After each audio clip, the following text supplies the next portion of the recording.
사도 바울은 오늘 본문을 통해서 우리에게 이렇게 얘기합니다. 내가 보증금을 지불하셨다라는 하나님, 세상 사는 동안 보증금을 내가 지불했다라고 하나님을 그렇게 표현합니다. 하나님께서 보증으로 성령을 주셨다 표현하죠. 이 보증, 과연 이 보증의 효력이 얼마나 클까? 이 보증의 효력, 저는 여러분들이 준비해 주셔서 삼자 아파트에 전세로 다 살고 있는데요. 이게 펼쳐 얘기하면 전세 보증금이잖아요. 앞으로 2년 동안 당신이 이 집의 주인은 아니지만 이 집에 있는 것 다 사용하십시오. 이게 이제 전세 보증금에 가지고 있는 권세예요. 월세도 마찬가지겠죠. 그래서 이 전세 보증금이라는 걸 통해서 이런 보일러나 이런 것들이 고장나면 주인에게 당당하게 요구하지요. 고쳐주세요. 뭘 냈으니까? 전세 보증금을 드렸으니까. 그래서 당신이 해야 될 것 해주세요. 이게 이제 전세를 살고 있는 사람이 가지고 있는 권세이기도 해요. 그리고 전세 보증금을 낸 사람은 주인의 허락 없이, 그러니까 살고 있는 사람의 허락 없이 아무리 주인이라도 그 집에 들어올 수가 없어요. 살고 있는 사람이 안 됩니다 하면 들어오지 못하지요. 전세 보증금이 가지고 있는 권세가 그와 같은 겁니다. 이렇게 하나님께서는 우리에게 성령을 세상 사는 동안 보증금으로 지불했다라고 해요. 물론 우리는 성령님의 보증금 이전에 예수 그리스도를 믿음으로 우리는 영생의 이 확증, 구원의 확증을 이미 받은 자입니다. 그런데 안타깝게도 우리가 지금 천국 가는 거 아니잖아요. 바로 천국을 가버리면 성령께서 보증금으로 오실 이유도 없어요. 이 세상을 패스해버리고 천국 가면 끝나잖아요. 그런데 문제는 천국 가기 전까지 인생을 살아야 된다고 하는 것. 인생이 있잖아요. 우리의 생이. 이 인생 사는 동안 하나님은 단 한순간도 세상에 뺏기고 싶지 않아요. 네가 사는 그 권세가 무언지 잃지 않고 살기 원해요. 세상 사람들의 모습을 보면요, 그렇죠. 솔직히 돈이 좀 있으면 잘 살아요. 이건 세상에서 얘기하는 거고요. 정말 믿음 있는 성도는 이렇게 얘기하죠. 돈이 좀 있으면 잘 사는 것처럼 보여요. 이게 정답이에요. 좀 권세가 좀 있고 성공하면 잘 살아요. 이건 세상 사람이 얘기하는 거고요. 우리들이라면 이렇게 얘기해야 돼요. 권세가 있고 좀 성공하면 잘 사는 것처럼 보이는데요. 이렇게 표현하는 게 맞아요. 왜냐하면 그가 정말 잘 사는지 행복한지 불행한지 못 사는지는 그가 알아요. 그가. 여러분들도 경험 많이 하셨잖아요. 돈이 그렇게 얼마나 생각보다 좋지 않죠.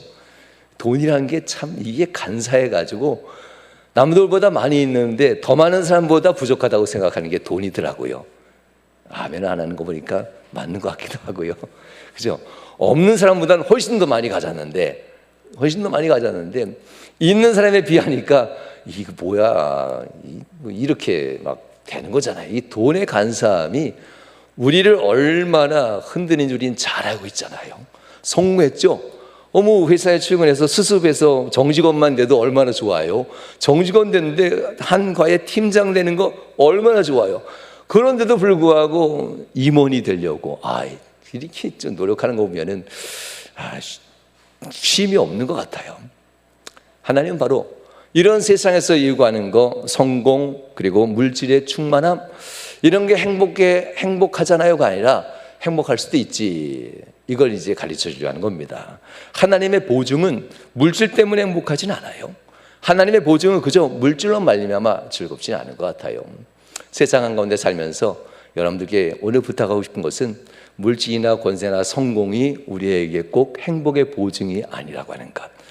성령께서 진짜 보증금으로 하나님 우리에게 지불하셔서 너 사는 날 동안 보증금 지불했어. 그러니 요구해봐. 이런 겁니다. 성령께 요구해 주실 거야. 힘드니 요구해 주실 거야. 또 목사님이 같은 본문으로 설교하시면서 그 설교하시다가 이렇게 그분은 이제 웃으면서 원체 이제 연세도 있으시고 부드럽게 하시면서 웃으면서 하시는데 저는 이게 잘 안 되더라고요. 아까 일부 시간 해봤는데 웃음이 안 나오더라고요. 어떤 거 얘기하냐면 쭉 얘기하시다 갑자기 가난한 사람이 있었습니다. 그런데 이분이 너무나 추워서 겨울을 나는데 너무나 추워서 벌벌벌 떨고 있었습니다. 그런데 방에 창문엔 구멍이 뚫려서 창문에서 바람이 들어오는데 가지고 있는 종이 쪼가리는 요만한 종이가 하나 있었답니다. 누군가가 불쌍해서 이거 가지고 사세요 줬는데 돈같이 생기지도 않았고 하얀 종이었답니다. 그래서 창문에 구멍이 요만큼 나서 그 사이로 바람이 너무 들어가지고 풀을 칠해가지고 창문에다 구멍을 막았답니다. 창문에 구멍을 막고 났는데 그 다음날 이 사람이 죽었답니다.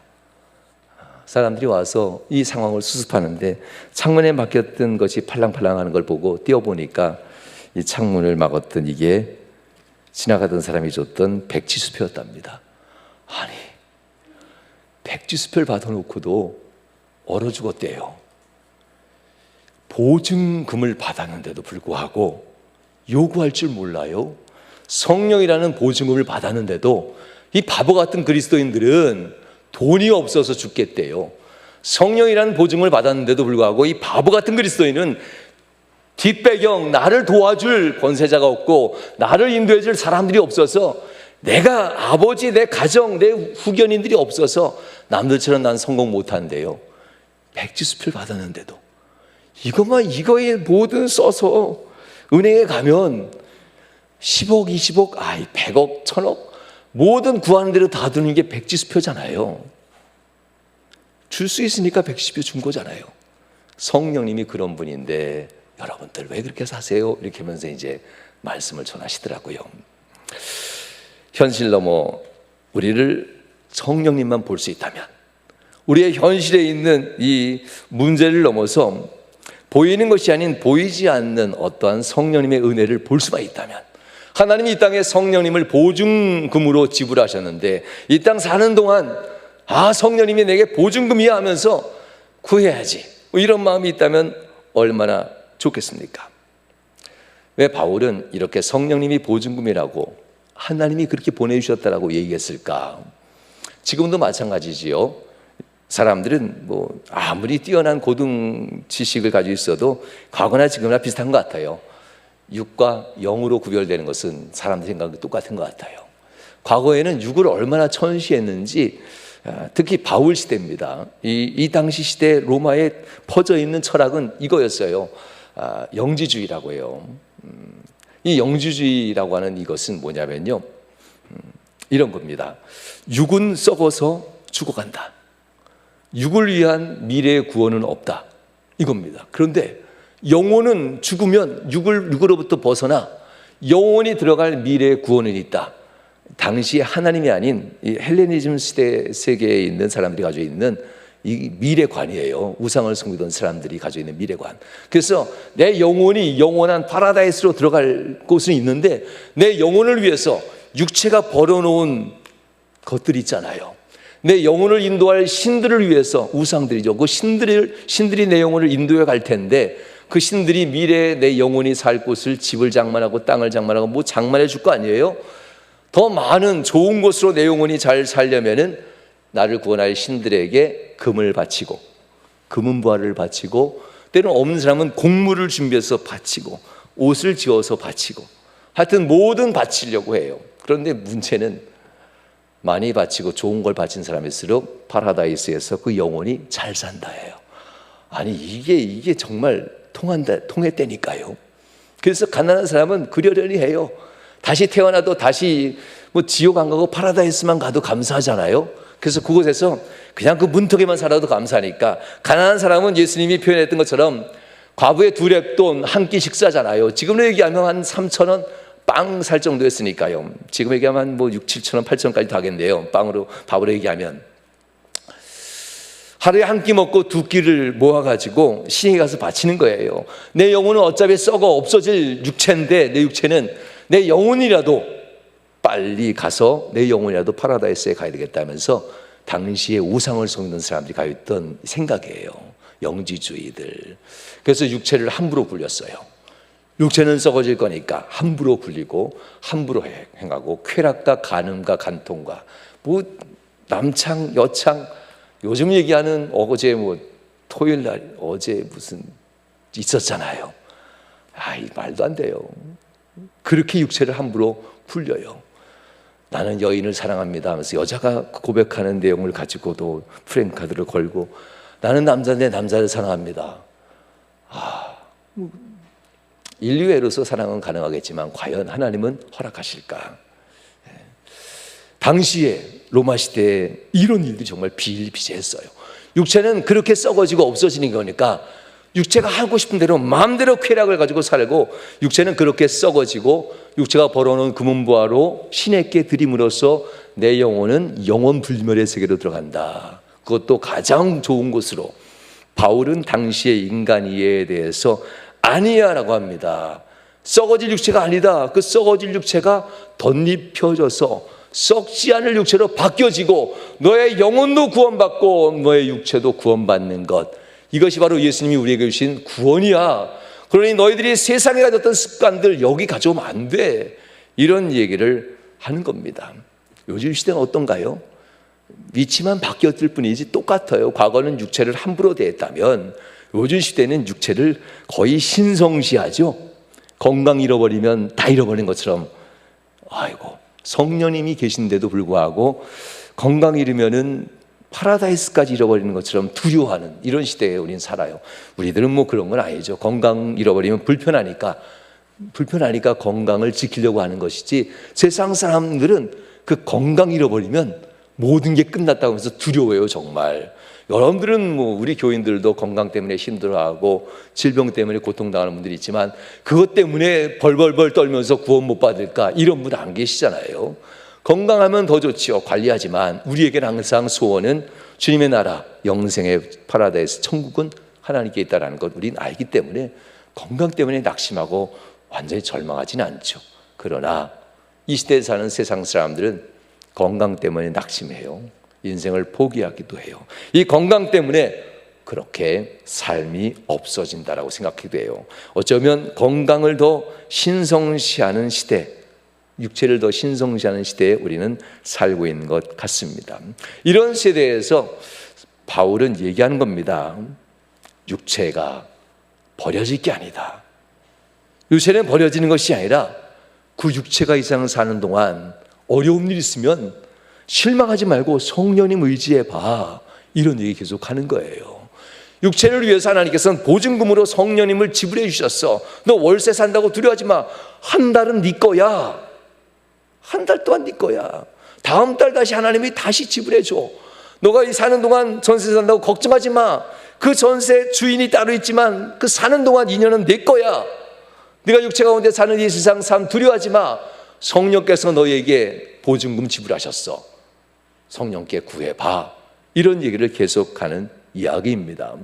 안타깝게도 구한다고 하는 것은 하나님이 준다라고 하는 조건이 있기 때문이에요. 그러나 거꾸로 준다고 하는 것도 구한다고 하는 조건이 있기 때문에 주는 겁니다. 보증금이 오셨으면 보증금을 모르는 사람은 수표인지도 모르고 죽었다고 했잖아요.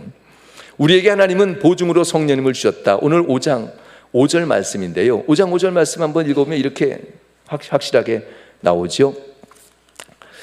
곧 이것을 우리에게 이루게 하시고, 이게 세상 사는 동안 너 혼자가 아니고 세상 사는 동안 도와줄 거야. 내 나라 올 때까지 난 너를 돈에 뺏기지 않고 믿음으로 사는 사람으로 승리하게 해줄 거야. 이것을 이루시게 하려고 우리에게 보증으로 성령을 우리에게 주신 하나님이시니라. 이렇게 얘기합니다. 할렐루야. 아내가 좋은 드라마에 여보 하면서 저한테 뭐 하나 추천해 줘가지고 뭐 잘 나보지는 않았지만 어느 순간인가 나오더라고요. 남자가 여자친구에게 애인이죠. 뭐 힘들다, 어렵다, 고통스럽다. 내가 이렇게 망가져도 당신 나 지금 나 살아가는 거 잊지 말아라. 뭐 이런 얘기를 쭉 하는데 여자친구가 이렇게 얘기하더라고요. 불행하고 힘들어? 나도 하루 종일 행복하진 않아. 이렇게 얘기하는 거예요. 누가 세상 사는 사람이 누가 하루 종일 행복한 사람이 어디 있어? 하루 종일 행복한 사람은 없어. 그럼 정신병원 가야지. 뭐 이렇게 제가 한 말입니다. 하루 종일 웃는 사람은 정신병원 가야 돼요. 이 정신의학과 가야 돼요. 하루 종일 행복하게 사는 사람은 없어 라고 하면서 얘기하는 겁니다. 그냥 하루에 3분만 행복할 수 있으면 되지 않을까? 하면서 묻는 겁니다. 3분도 통으로 오지 않을 거예요 하면서 얘기하는데, 편의점에 있는 알바생이 어서 오세요 웃어주면 3초 행복하잖아. 나를 위해 웃어주는 사람이 있으니까. 누군가가 당신에게 감사합니다 하면 5초 행복하잖아. 5초. 고맙습니다. 누군가가 한번 얘기하고 웃어주면 또 5초 행복하고. 그러고 나서 어느 순간에 이 사람이 자기의 사장이 자기한테 나 너 정말 신임하고 믿었다. 그런데 너는 이것 때문에 힘들어하니까 내가 그거 고쳐줄게, 도와줄게 하니까 이 사람이 얘기합니다.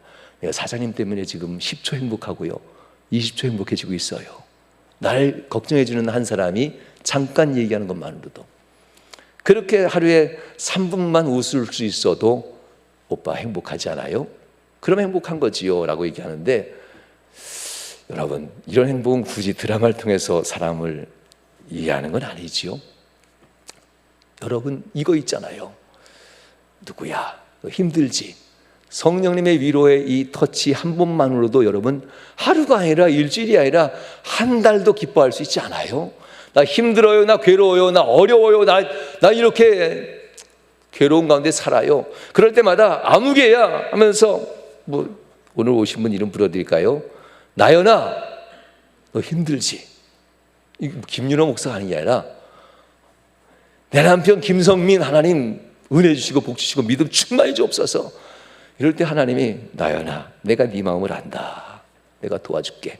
이거 뭐 3초도 안 돼요? 이 3초도 안 된 성령님의 위로하심이 어쩌면 1년이 아니라 일평생 기쁨이 된다는 걸 우린 잘 알잖아요. 성령님의 보증은 이런 거예요.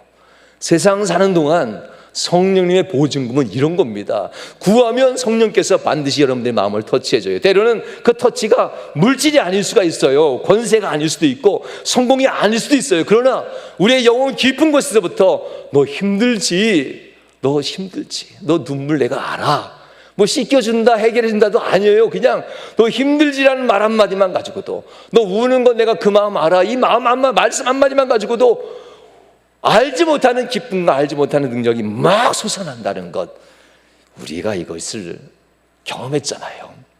성령님 의지한다는 것은 이런 의미입니다. 성도 여러분, 모든 것이 다 허물어지고 생명의 위협을 받을 만큼 어려움이 오더라도 돈이 없어서, 권세가 없어서, 나를 도와줄 사람이 없어서 내가 이렇게 살 수밖에 없는 어떤 상황을 보지 마시고, 이미 나를 구원하신 예수 그리스도께서 너를 도와주는 보혜사 성령, 내가 보증금으로 내가 간 뒤에 너에게 보내주리라, 예수님이 하신 말씀이고요. 오늘 본문에서는 하도 안 믿으니까 바울이 얘기하는 거예요. 우리에게 이와 같은 것을 이루어 주시고자 우리에게 성령을 보증금으로 하나님이 보내주지 않았습니까? 육체 가운데 잘 사는 사람 부러워하지 마세요. 힘들거든 성령님 보증금이라는데 나 좀 도와주면 안 될까요? 이렇게 얘기하세요. 이런 얘기들이 본문의 말씀입니다.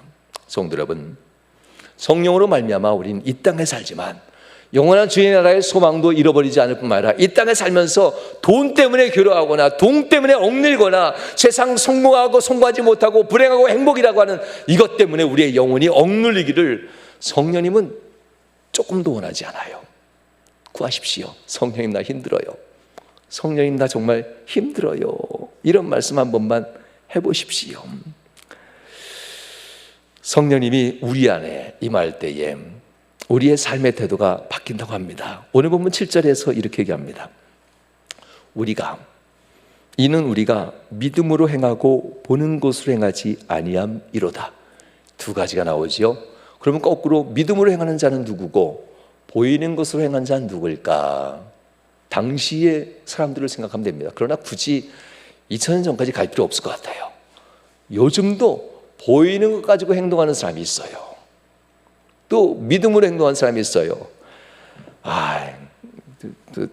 봉단이라고 식당 갔어요. 집사님하고 밥을 먹고 있는데 하도 집사님 목사님 하니까 그 서빙하는 분들이 목사님 저한테 이러는데 좀 편하게 좀 먹게 내비두지.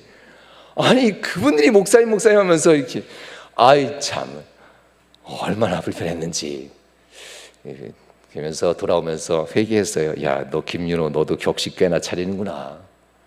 목사라고 하니까 목사가 의식이 되더라고요. 좀 편하게 먹게 내비두고 얼마나 좋아요. 내가 얼마나 긴장했는지 나올 때 뭘 차고 나오는지 알아요? 이걸 차고 신발 신으니까 계산한 분이 그건 벗어주고 가셔야지요 목사님. 그냥 끝에도 목사님 하더라고요. 여러분, 보이는 거예요. 이게 목사라고 부르니까 갑자기 격식을 차리고, 목사라고 부르니까 갑자기 긴장되고, 나도 모르게 목사에 대한 어떤 이런 격식을 가졌더라고요. 자유로울 수 없을까? 예수 믿는 사람인데 나도 모르게 보이는 것에 나도 모르게 이렇게 얽매여 있더라고요. 보이는 것에 기뻐하는 사람들은 이거잖아요. 여러분들 농협인이고 축협인이니까 조합장들의 권세가 대단한 거 알죠? 조합장들이 대출할 때 싼 이자도 정말 줄 수 있어요. 더 많이 줄 수도 있고 적게 줄 수도 있어요. 그분한테 우리가 필요한데 아무개야 이렇게 불러도 친구지간에 그렇게 불러면 안 돼요. 조합장님 이렇게 불러야. 아무리 친구지간에도 일단 된 이상은 조합장님 이렇게 불러줘야 필요할 때 조합장 직권으로 3억이든 더 대출을 해줄 수가 있어요. 야 이게 권세구나.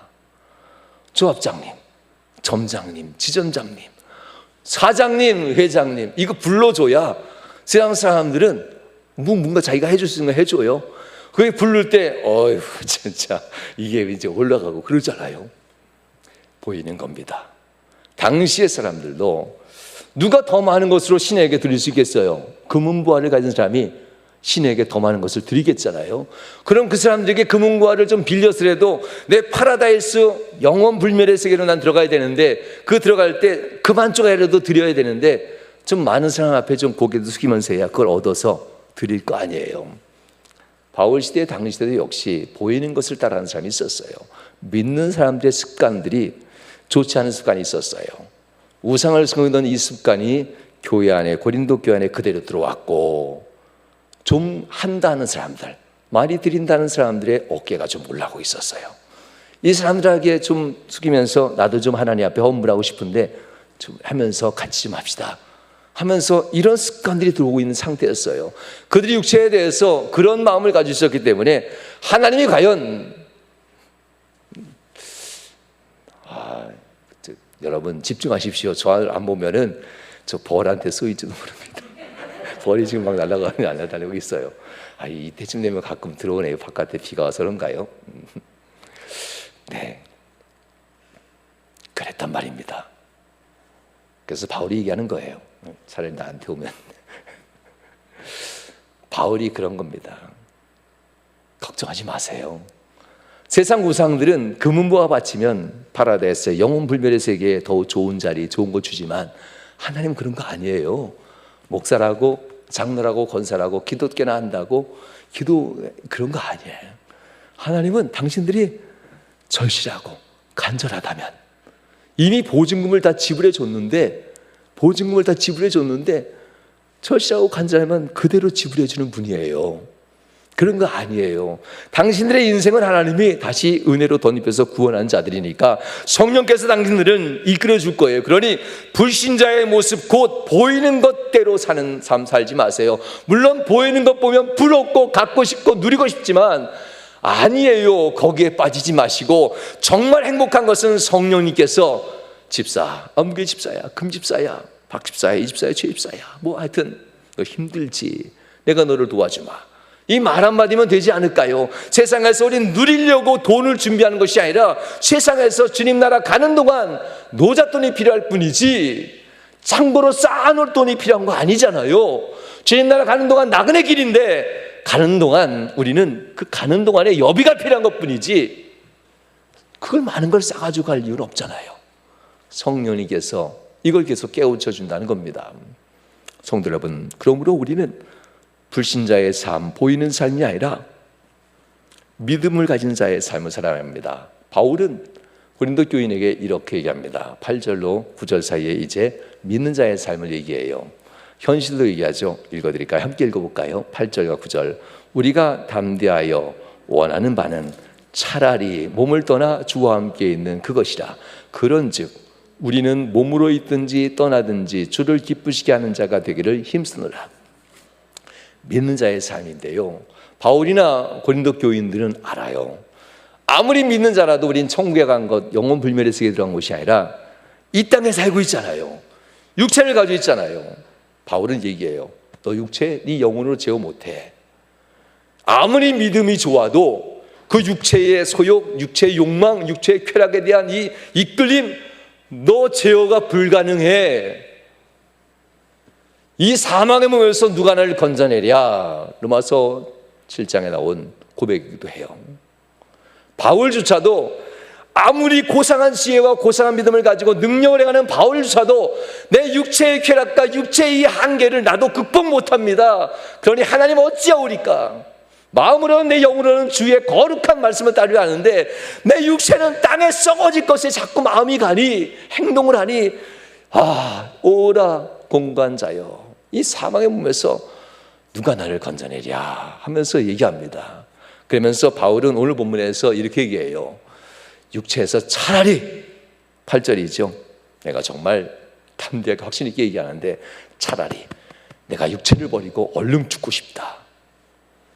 믿음으로 육체를 제어하는 것이 너무나도 힘들다. 겉으로는 믿음 좋아 보이는데 속으로는 썩어질 세상의 탐욕과 썩어질 세상의 돈에 대한 유혹, 썩어질 것이 끊임없이 소용돌이를 치고 있는 나의 모습 때문에 차라리 육체를 떠나 주님과 빨리 하나 되어서 천국 가고 싶다. 그러나 9절 말씀, 그러나 여전히 내가 살아가는 동안 썩어질 육체이지만 이 육체가 그리스도의 보혈로 덧입혀 썩지 않을 것을 바뀔 육체이니 내 육체를 어떻게 버리겠는가? 이 육체와 더불어서 몸에 있든지 후에 이 몸이 썩을 몸이 썩지 않은 몸으로 바뀌어 주님께 가는 그날이든지 떠나 있든지 이제 내가 생각할 것은 오직 주님을 기쁘시게 하는 자가 되어야 할 것이다. 할렐루야. 누가? 바울이조차도 이렇게 고백해요. 그런데 이것은 이미 하나님이 더 잘 알고 있어요. 육체의 제어가 힘들다고 하는 것, 돈을 좋아하는 우리의 마음이 힘들다고 하는 것, 돈을 좋아할 수 있어요. 그러나 돈을 하나님과 겸하여 섬기는 순간 야고보서에서는 그 돈은 일만 악의 뿌리가 된다라고 해요. 할렐루야. 손에 사막이 하나 생겼는데요. 아이고 5번을 가서 냉동치료했는데 이게 안 빠져요. 10번 이상 20번도 해야 된대요. 왜 안 빠져요? 그러니까 뭐라 했는지 알아요? 이 사마귀조차도 혈관을 끌어당겨서 지들이 모세혈관을 끌어당겨서 자란답니다. 아니 그 혈관과 상관없이 간 줄 알았더니 그래서 일만하게 뿌리가 된다는 말이 뭔지 알았어요. 아니 몸에 있는 요만한 사마귀도 몸에 있는 혈관을 지가 끌어당겨서 성장한다는데 누가 준 것도 아니에요. 지가 세균이 들어와서 혈관을 끌어당겨서 자기가 자기를 성장시킨대요. 다른 놈이 몸에 달라붙어 있더라고요. 돈은 소유해도 돼요. 그러나 돈을 하나님과 겸하여 섬기는 순간 믿음이 하나님의 말씀을 영양분을 잡듯이 돈도 여러분들의 마음의 소욕으로 영양분을 잡아가면서 여러분들을 죽음으로 이끌어간다는 것 명심해야 합니다. 10절 말씀, 이 말씀 때문에 그래요. 함께 이것도 읽어볼까요? 이는 우리가 다 반드시 그리스도의 심판대 앞에 나타나게 되어 각각 선악간에 그 몸으로 행한 것을 따라 받으려 함이라. 할렐루야. 전세 보증금에 대한 두 가지의 이야기가 있어요. 기간 동안 내가 누릴 수 있어요 라는 거와 또 한 가지는 한계입니다. 기간 되면 나가야 돼. 주인이 들어온다면 나가는 거잖아요. 저도 이제 2년간의 기간이 있는 거잖아요. 주인이 들어와서 한다면 저도 나가야 돼요. 여러분들이 준비해 준 사태가 그런 거죠. 우리가 이 땅 사는 동안 명심해야 될 것은 언젠간 나가야 된다고 하는 것. 이 땅에 사는 동안 성령께서 누리게 해줄 겁니다. 그러나 계속 이 땅에서 영원불멸로 이 땅에 사지는 않아요. 우리는 반드시 나가는 날 심판대 앞에 선다는 겁니다. 성령께서는 이 땅에 있는 동안은 보증금이지만 이 땅에서 끝나는 그날에는 하나님 앞에 와서는 보증 증인으로 바뀌어요. 바뀌는데 이거죠. 이 땅에 사는 동안 너 돈에 대해서 염려하지 마, 슬퍼하지 마, 괴로워하지 마, 일에 낙심하지 마, 내가 너를 위로해주고 내가 너를 지켜줄 거야 했던 성령님입니다. 그러나 우리가 어느 날 우리의 인생의 한계가 오고 주님 앞에 심판대 앞에 설 때 성령님의 마음은 완전히 바뀌어요. 하나님 앞에 이렇게 고소를 이렇게 증언을 해요. 얘가 살아있는 동안 어렵고 힘들 때 돈을 의지했어요. 이런 얘기 들으면 안 되잖아요. 분명 내가 보증금으로 가 있는데 얘가 살아있는 동안 세상에 사는 동안 세상의 권력자를 의지했고 나를 의지하지 않았군요. 얘가 사는 동안 나를 의지하라고 그렇게 얘기했는데도 돈을 너무 좋아하면서 내게 기도 생활 안 했어요. 내가 그래서 도와준 적 없어요. 성령님의 태도가 확 바뀌어요. 심판대 앞에 갔을 땐. 그러니 심판대 앞에 가면 성령을 의지하고 사는 사람들은 할렐루야 주 예수 하면서 달려가 주님을 끌어안게 되지만, 성령을 의지하지 않으면서 믿는다 하면서도 돈을 좋아하고, 믿는다 하면서도 권력자를 좋아하고, 믿는다 하면서도 세상 쾌락을 즐겨했던 사람들은 물이 기름과 갈라지듯이 하나님 앞에 굳이 너 행위책을 꺼내지 않아도 벌벌벌 혹시라도 하나님이 나 돈 의지했던 거 얘기하면 어떡하나, 믿음 주셨는데 성령 의지 안 하셨는데 내가 세상 쾌락 좋아하고 하나님 앞에 예배보다는 놀러 다니기 좋아하고 하나님 앞에 경배하고 하나님 앞에 사명 감당하기보다는 내가 돈 버는 일을 더 좋아하면서 돈을 마치 신성시했던 나를 성령님께서 하나님 앞에서 증인으로 나오면 어떡하나. 이건 지금은 모르는데요, 심판대 앞에 가면 떨리는 마음으로 이게 구별이 돼요. 자동적으로. 성도 여러분, 하나님 앞에 우리는 마지막 날 쓸 날이 있다는 것, 보증금이라는 것은 그런 의미예요. 누리는 날이 있으면 끝나는 날도 있다, 지켜주는 날이 있으면 마지막 심판대 설 날도 있다라고 하는 것 말씀 마치겠습니다. 우리는 분명 주님의 자녀된 자로 영원한 나라를 약속받았습니다. 그리고 이 세상에서 인생이 있습니다. 인생 사는 동안 성령님께서, 주님께서 말씀하시되 보혜사 성령 너를 도우시는 자, 하나님은 보증금으로 세상 사는 동안 어렵고 힘들고 불편한 것 다 해결해 주고자 오신 성령님.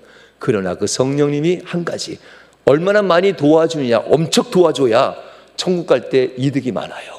그래야 천국 갔을 때 심판대 앞에서 얘가 나와 함께 살았어요 라는 말 한마디로 얘는 그냥 들어가는 거예요. 믿음으로 살았으니까. 그러나 얘가 나한테 구하지 않았어요 라고 하면 곤란해지죠. 우리가 바라보는 이 현실 넘어 주님의 그날을 바라보면서 이 현실에선 주님과 함께 성령님과 함께 동행하며 허락한 이 세상에서 믿음으로 승리하는 성도들 되시고, 성령님과 함께 행복한 삶을 살아가는 복된 성도들이 다 되시길 주님으로 축원합니다.